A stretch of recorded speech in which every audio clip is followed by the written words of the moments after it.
Hey young friends, Dr. Bill here. As always, I'm glad that you've chosen to spend a little bit of time with me as we continue to work through the big names in the Bible. Today we're going to take one last look at the prophet Jonah. And what I'm going to relate to you comes from Jonah chapters 3 and 4. Here's the story. You may remember from last week that Jonah tried to get as far away as he could from God.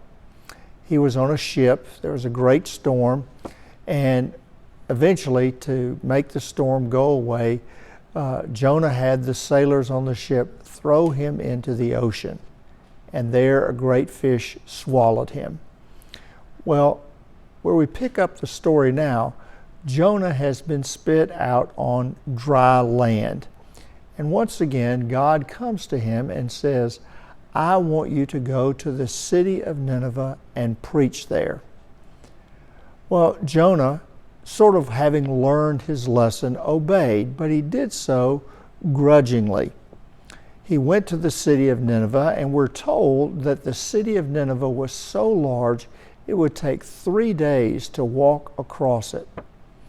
Well, Jonah decided that he would only go 1/3 of the way into the city. He would go 1 day's journey there, and then he preached the message. And it was a very short and simple message. He said, 40 days and Nineveh will be overthrown. Not much of a sermon, is it? Well, even though it was very short, it had its intended effect. The people heard Jonah and they repented and they turned to God. Now, this was the last thing that Jonah wanted. The last thing he wanted was for those Ninevites to have a change of heart and turn to God. After all, Nineveh was in Babylon. These were the people who had held Israel captive for many, many years. Jonah had no love lost for these Ninevites.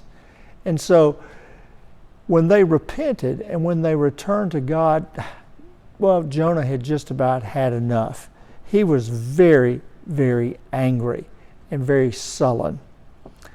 So the book of Jonah tells us that after the people of Nineveh returned to God, Jonah decided to throw himself a little bit of a pity party. And he went outside the city and he built himself a small shelter, and there he sat down to see what would happen next.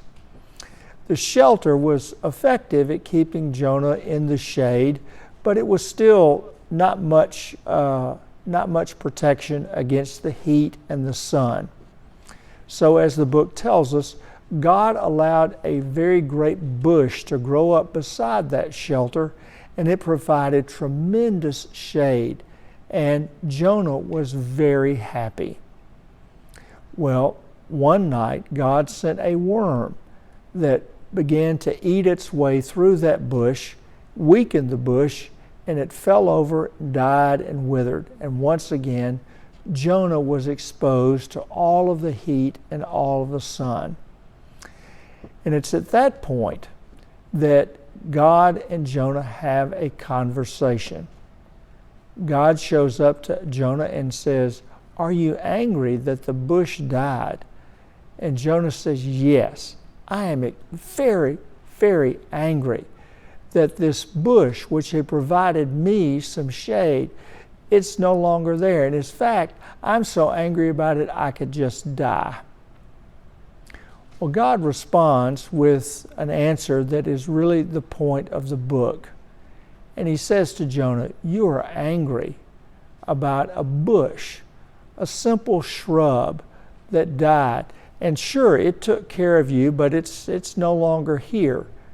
And yet, you have no compassion for 120,000 people who live in the city of Nineveh. You care more about a bush than you do about other people. And with that, the book of Jonah comes to a close.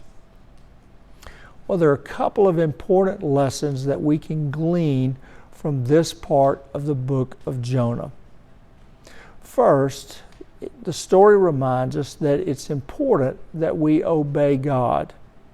It's important that we do what God asks. And the truth is that even if we're reluctant to do what God wants, if we're not in with our whole hearts, nevertheless, by simply doing what God asks, sometimes great and amazing things can happen. We don't have to be perfect. We don't even have to like the people God calls us to minister to.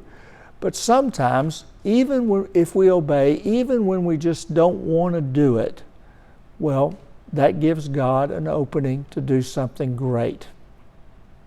The second thing is all about our priorities. It is easy for us to get very self-centered. It is easy for us to think that the world is mainly concerned with me, with I. And the book of Jonah calls that into question. It reminds us that faith is not just about what God can do for me. It's a reminder that God cares not just about me, but indeed the whole world, even people I might not like. And so that's the story of the book of Jonah. Once again, I thank you for joining me, and I wish you well. Bye-bye.